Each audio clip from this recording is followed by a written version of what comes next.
દેશના અનેક રાજ્યમાં ચોમાસું પૂર બહારમાં ખીલ્યું છે।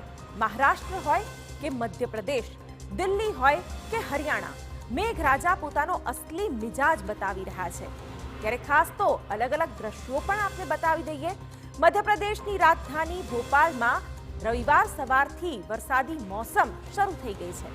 આજે રાજ્યના 15થી વધુ જિલ્લાઓમાં ભારે વરસાદનું એલર્ટ જારી કરવામાં આવ્યું છે।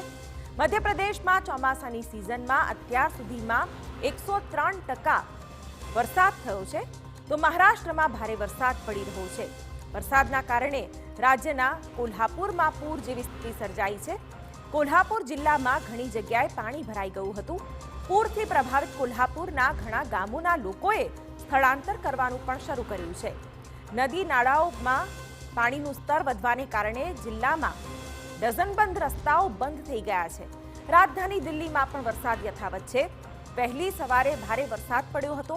આ તરફ હરિયાણા અને કેરળમાં વરસાદ બાદ વૃક્ષ પડી જવાની ઘટનાઓ પણ સામે આવી રહી છે। મધ્યપ્રદેશની વાત કરીએ તો રાજ્યમાં 16 ઇંચની સરખામણીએ 16.5 ઇંચ એટલે કે 0.5 ઇંચ વધુ વરસાદ પડ્યો છે, જે સરેરાશ વરસાદ કરતાં 3% વધુ છે। રાજ્યની નાની નદીઓમાં ઉછાળો, મોટી નદીઓ અને ડેમોમાં પણ પાણી સતત વધી રહ્યું છે। હવામાન વિભાગના જણાવ્યા અનુસાર 29 થી 30 જુલાઈના રોજ ભારે વરસાદ નહીં પડે।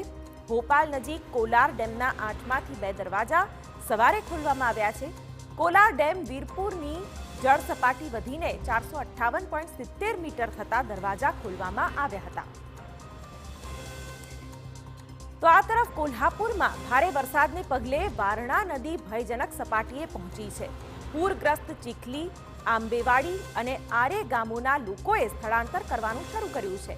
પંચગંગાના ખતરાના નિશાનને પાર કર્યા બાદ શહેરના સુતારવાડા વિસ્તારમાં પાણી ઘૂસવા લાગ્યું છે, તેથી અહીંના નાગરિકોએ ચિત્રદુર્ગ મઠ તરફ સ્થળાંતર કરવાનું શરૂ કર્યું છે।